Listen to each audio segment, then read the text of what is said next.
ஓம் சாந்தி. 10/1/2025 வெள்ளிக்கிழமை. வாணி தரும் வசந்தம். இனிமையான குழந்தைகளே, பாபா உங்களுக்கு ஞானம் யோகத்தின் டானிக் கொடுத்து கொண்டு உபசரிக்கின்றார்.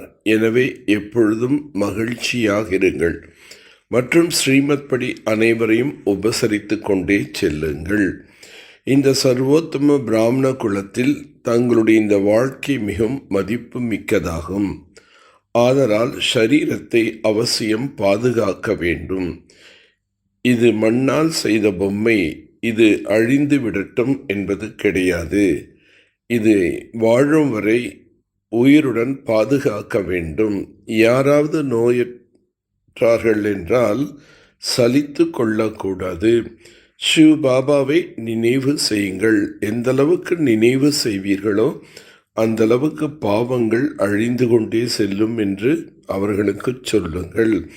அவர்களுக்கு சேவை செய்ய வேண்டும். வாழ்ந்து கொண்டிருக்கட்டும். சிவ பாபாவை நினைவு செய்து கொண்டே இருக்கட்டும். ஞானத்தின் 3வது கண்ணை கொடுக்கக்கூடிய ஆன்மீக தந்தை ஆன்மீக குழந்தைகளுக்கு புரிய வைக்கின்றார். ஞானத்தின் 3வது கண்ணை பாபாவை தவிர வேறு யாரும் கொடுக்க முடியாது. ஞானத்தின் ஒரே ஒரு வார்த்தை மன்மனபவ என்பதாகும். இந்த வார்த்தை எவ்வளோ இனிமையானதாக இருக்கின்றது. பாபா சாந்தி தாமம் மற்றும் சுகதாமத்திற்கான வழியை சொல்லிக் கொண்டிருக்கின்றார். பாபா குழந்தைகளுக்கு சொர்க்கத்தின் ஆஸ்தியை கொடுப்பதற்காக வந்துள்ளார். எனவே குழந்தைகளுக்கு மிகுந்த குஷி இருக்க வேண்டும். குஷியை போன்ற டானிக் வேறு எதுவும் இல்லை. 21 பிறவிகளுக்கு மகிழ்ச்சியாக இருப்பதற்கான நல்ல டானிக் பாபா கொடுத்து கொண்டே இருக்கின்றார். குழந்தைகளாகி நீங்கள் ஸ்ரீமத் படி அனைவருக்கும் ஆன்மீக உபசரிப்பு செய்யுங்கள். இந்த சமயத்தில் பாபா சர்வசக்திவானாக இருக்கின்றார். நாளுக்கு நாள் மாயும் சர்வசக்திவானாக தமோ பிரதானமாக ஆகிக்கொண்டே செல்கின்றது. நீங்கள் குடும்ப விவகாரத்தில் இருந்தாலும் தாமரை மலருக்கு சமமாக இருக்க வேண்டும்.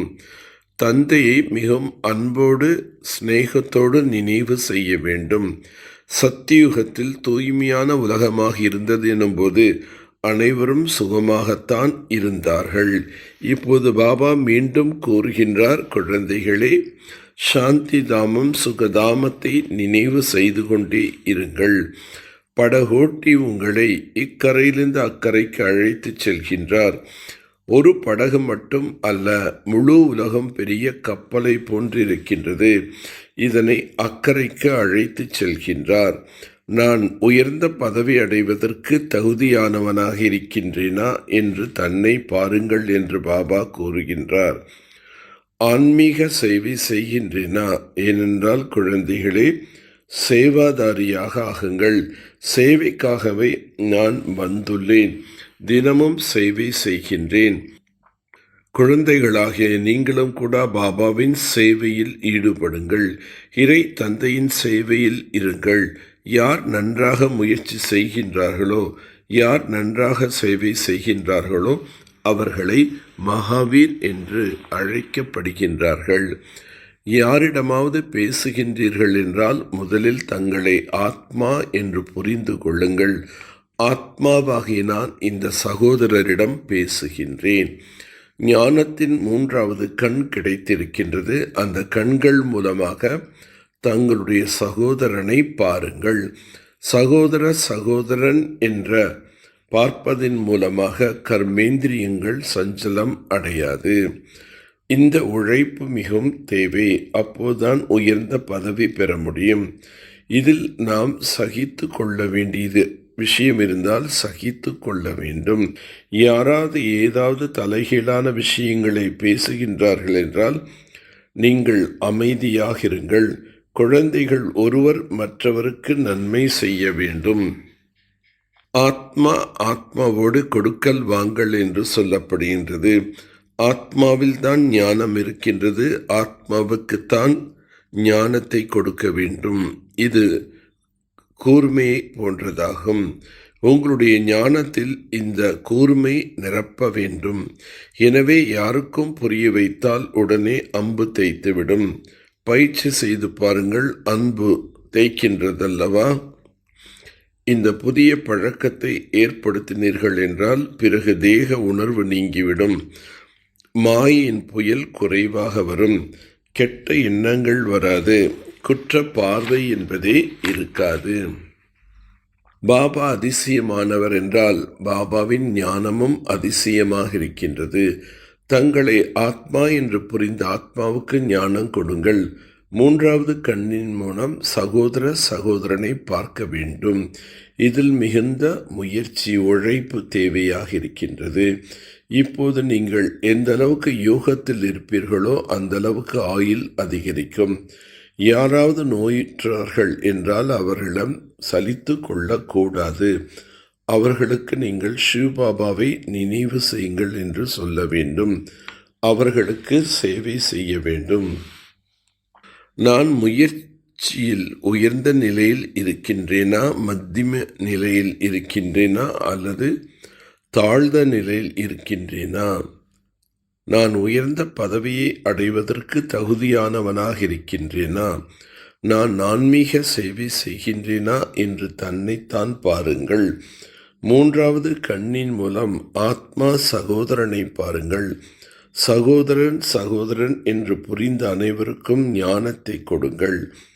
ஆன்மீக நிலையில் நிலைத்திருப்பதற்கான பழக்கத்தை ஏற்படுத்தி கொண்டீர்கள் என்றால் கர்மேந்திரியங்கள் தடுமாற்றம் என்பது அடையாது.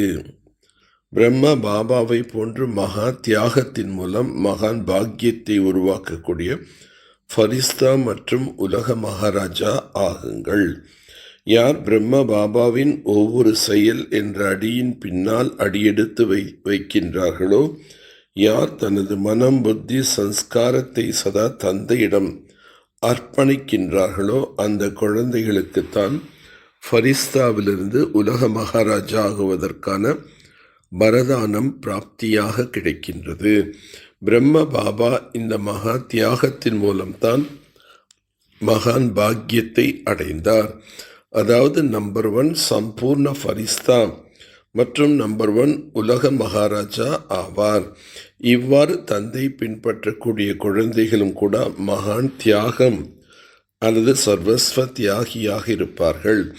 சம்ஸ்காரத்தில் கூட விகாரத்தின் வம்சம் தியாகம் செய்யுங்கள். இப்பொழுது அனைத்து ஆதாரங்களும் துண்டிக்கப்பட இருக்கின்றது. ஆதலால் ஒரு தந்தை தான் ஆதாரமாக ஆக்கிக் கொள்ளுங்கள்.